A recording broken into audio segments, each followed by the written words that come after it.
30-40 लोग घायल हुए हैं इसमें। मेरी माँ का भी अभी कोई पता नहीं है कि कुंभ मेले की इस खबर को सुनने के बाद जो लोग मेले में जाने वाले होंगे उन्हें भी जाने के बारे में दोबारा सोचना पड़ा होगा। जहां लोग अपनी मान्यताओं के लिए इतनी दूर सफर करके जाएं और भीड़ में कुचल कर ही उनकी जान चली जाए तो उनके परिवार पर क्या बीतेगी। लेकिन ऐसा पहली बार नहीं हुआ है। 1954 में जब कुंभ की शुरुआत हुई थी तो उसकी शुरुआत में भी कुछ ऐसा ही हुआ था। 3 फरवरी 1954 को न्यू मून के दिन लोगों में नहाने के लिए बहुत भीड़ थी। इससे भगदड़ मच गई।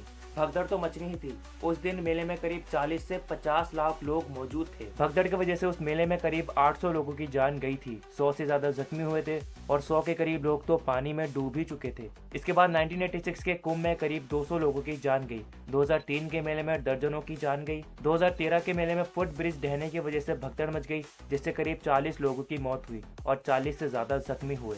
इसके बाद 2025 का कुंभ, जिसमें वापस लोगों में भगदड़ मची। 30 लोगों की जान चली गई, 60 से ज्यादा इंजर्ड हुए और कई लोग तो अभी भी लापता हैं। अब पुलिस भी कितने को संभालेगी। एक sub inspector sir Anjani Kumar Rai की जान कुंभ मेले में लोगों को रेस्क्यू करते समय ही चली गई थी। लेकिन इससे कुछ बदलने वाला नहीं है। लोग अपनी जान की परवाह किए बिना ऐसे रिलीजियस जगहों पर जाते हैं जहाँ पर खतरा भी हो सकता है। कई सारी ऐसी धार्मिक प्रैक्टिसेस की जाती हैं जिनका कोई मतलब ही नहीं है। मैं आपको इसके पीछे की साइकोलॉजी समझाता हूँ। साइंस का नाम सुन के वीडियो मत हटाना, सब कुछ आसान भाषा में समझाऊंगा। सितंबर 2024 में नेशनल एकेडमी ऑफ साइंस में एक पेपर पब्लिश हुआ। इस रिसर्च में ऐसे सोल्जर्स के दिमाग का MRI और CT के जरिए अध्ययन किया गया जिन्हें सिर पर कोई चोट लगी थी या फिर स्ट्रोक या ट्रॉमा का कोई पास्ट एक्सपीरियंस था। इससे पता चला कि इनके दिमाग के कुछ हिस्सों का डैमेज होना अटूट धार्मिक सोच से जुड़ा हुआ है। Specially damage frontal cortex, gyrus, parietal lobe, cerebrum, इन सब में था। इसमें यह भी पता चला कि दिमाग के ये हिस्से रीजनिंग, बिलीविंग, डिसीजन मेकिंग जैसी जरूरी चीजों को फंक्शन करते हैं। कोई रिलीजियस प्रैक्टिस आपके दिमाग के उन्हीं हिस्सों को एक्टिव करते हैं जो हिस्से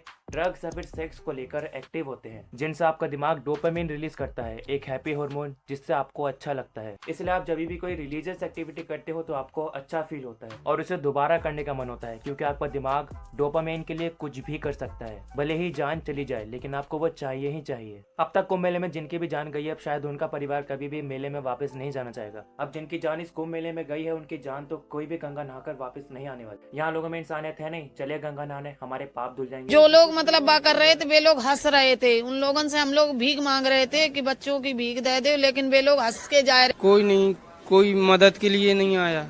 नहाने से तन का मैल साफ होता है, मन का मैल साफ नहीं होता। अगर सच में अपने पाप धोने हैं तो दूसरों की मदद करो, सभी के साथ प्यार से रहो। आप हिंदू मुसलमान तो बाद में होंगे, सबसे पहले आप इंसान हैं, तो पहले इंसान बनो।